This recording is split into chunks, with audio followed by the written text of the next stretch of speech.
हाँ सर वकील साहब सब कुछ मिलाए हो वो मिलाएगा तव्हांजे ख़िलाफ़ जेको धड़ाधड़ FIR थी रहियूं आहिनि ऐं अव्हां सां इंतकामी कार्रवाई थी रही आहे, छा थियो? उहा सॼे सिंध जी आवाम खे ख़बर आहे छो पियो थिए ऐं असां पंहिंजे असूल ते बीठा आहियूं ऐं उन्हनि जी कोशिशि आहे त असां पंहिंजे असूल खां छॾे ऐं जेको आहे पासे ते साइड ते थी वञूं जेको असांजो मौक़ो शुरू खां रहियो आहे अञा ताईं 14-15 FIR शायदि थी वियूं आहिनि पर मौक़ो साॻियो ई आहे ऐं इनशा साॻियो ई रहंदो।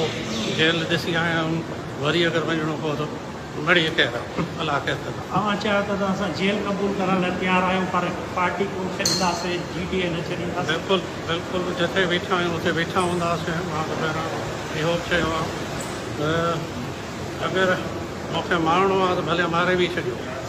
मां जंहिं मौक़ो ते बीठो आहियां शायदि हिननि ही मुंहिंजे ख़ानदान जी हिस्ट्री खां वाक़ुफ़ु कोन्हनि, हिननि खे ख़बर कोन्हे त मुंहिंजे ख़ानदान जी 400 साल जी तारीख़ छा आहे। सिंध जी अवाम खे कारकुननि खे कहिड़ो पैगाम ॾियणु चाहियो? कारकुननि खे इहो ई पैगाम आहे त असां जेको आहे सो लीगल रस्तो वरितो आहे, पुरअमन रहो ऐं हीअ त चाहिनि था त कारकुन मुश्तमिल थियनि ऐं असांजे जेका ॿी बिरादरी आहे उहा मुश्तमिल थिए ऐं कंहिं क्लैश में अचे। त मुंहिंजी इहा ई गुज़ारिश हूंदी पंहिंजे कारकुननि खे, पंहिंजे सपोर्टर्स खे, पंहिंजी बिरादरी वारनि खे, इलाइक़े वारनि खे त पुरअमन रहो ऐं इनशा कोर्टनि जे थ्रू लीगल वे में इहा बैटल विढ़ंदासीं इंशाअल्लाह। अदालत में